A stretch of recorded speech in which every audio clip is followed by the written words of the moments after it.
अस्सलाम वालेकुम वरहमतुल्लाहि वबरकातुह। दोस्तों, मैं आपसे हकीम मोहम्मद शाह मुखातिब। अर्ज़ यह है कि हमने चैनल बनाया ग़िज़ा से इलाज।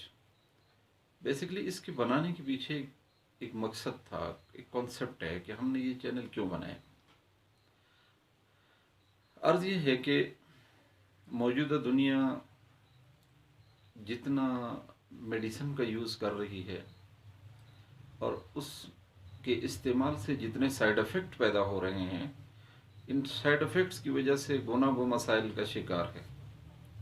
एक तो ये कि हमें खालिस ग़िज़ा मैसर नहीं, और दूसरा ये कि हमें खालिस अद्वियात भी मैसर नहीं है, और तीसरी ये बात कि मेडिसिन के ज़्यादातर इस्तेमाल की वजह से साइड इफ़ेक्ट्स हो रहे हैं, और उन साइड इफ़ेक्ट्स की वजह से नित नई बीमारियां पैदा हो रही हैं।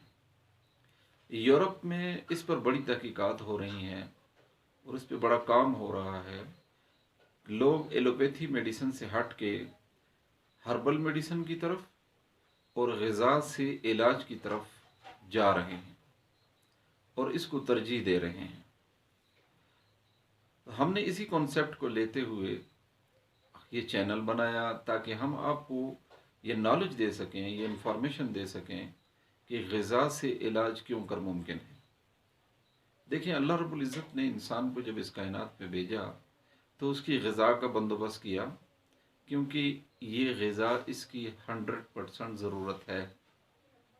लेकिन अगर खुदा न खास्ता ये इसराफ़ की वजह से, गैर सेहतमंद चीज़ें यानी मुज़र अशिया के खाने की वजह से या किसी और वजह से बीमार हो जाता है, तो अल्लाह ने उसके लिए अद्वियात का बंदोबस्त भी किया है।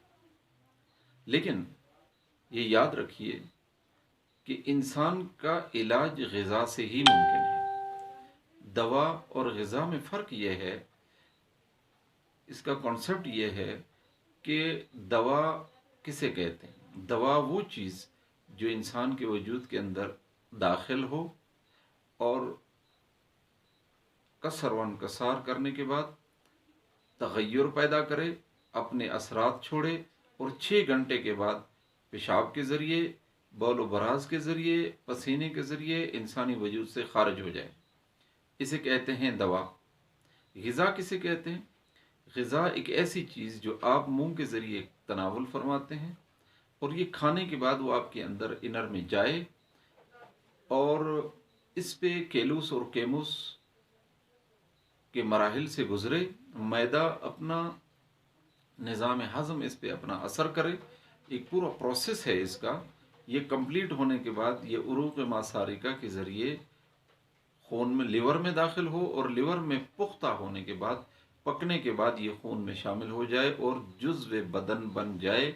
इसका फुजला बड़ी आंत के ज़रिए खारिज हो जाए, या खून में पकने के बाद जो उसका फुजला खून में शामिल होता है, जो गैर ज़रूरी मवाद इसके खून में शामिल होते हैं, वो गुर्दे पेशाब के ज़रिए खारिज कर देते हैं।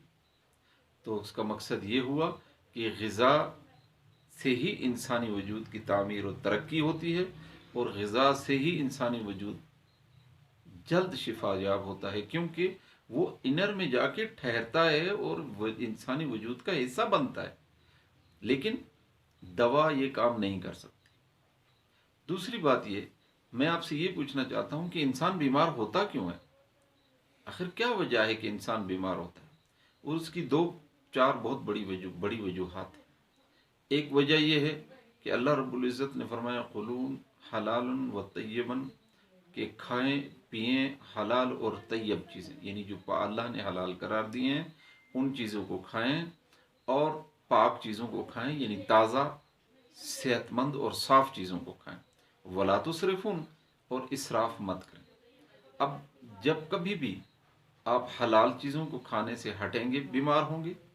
जब कभी भी इंसान तैयब चीज़ों को, ताज़ा चीज़ों को, फल, ताज़ा सब्जियां, फल फ्रूट जो भी है उसको खाने से हटेगा, बासी चीज़ें खाएगा, पुरानी चीज़ें खाएगा, तब भी बीमार होगा। वला तुसरिफुन, और जब कभी भी इंसान ज़रूरत से ज़्यादा खाएगा तब भी बीमार होगा। अब ज़रूर एक ये इसराफ का जो कॉन्सेप्ट है, ये इसको थोड़ा सा हम और आगे लेके चलते हैं। मिसाल के तौर पे एक शख्स को मिठाई बहुत पसंद है, बर्फ़ी बहुत पसंद है। मेरा एक दोस्त था, वो बर्फ़ी बहुत ज़्यादा खाता था।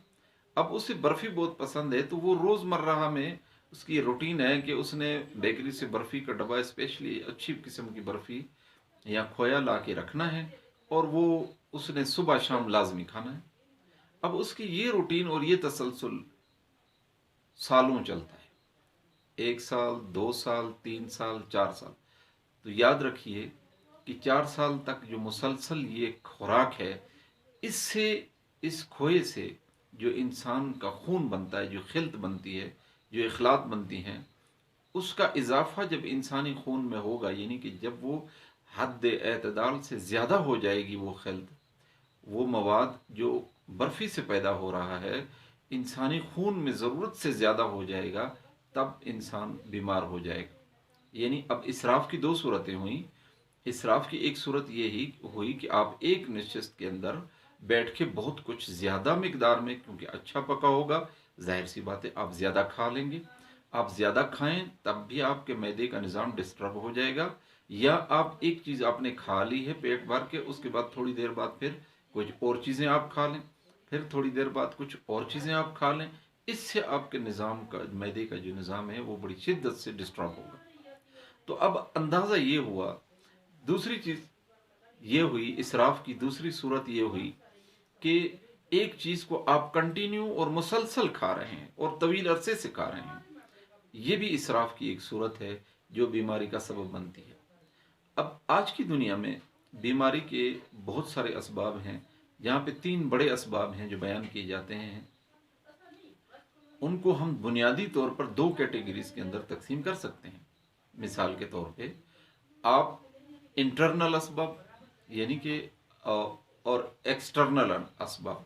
यानी इंटरनल असबाब वो असबाब जो इन अंदरूनी हैं। अब अंदरूनी असबाब में ये ज़्यादा खाना भी शामिल है, गैर तैयब चीज़ों का खाना भी शामिल है, गैर हलाल चीज़ों का खाना भी शामिल है,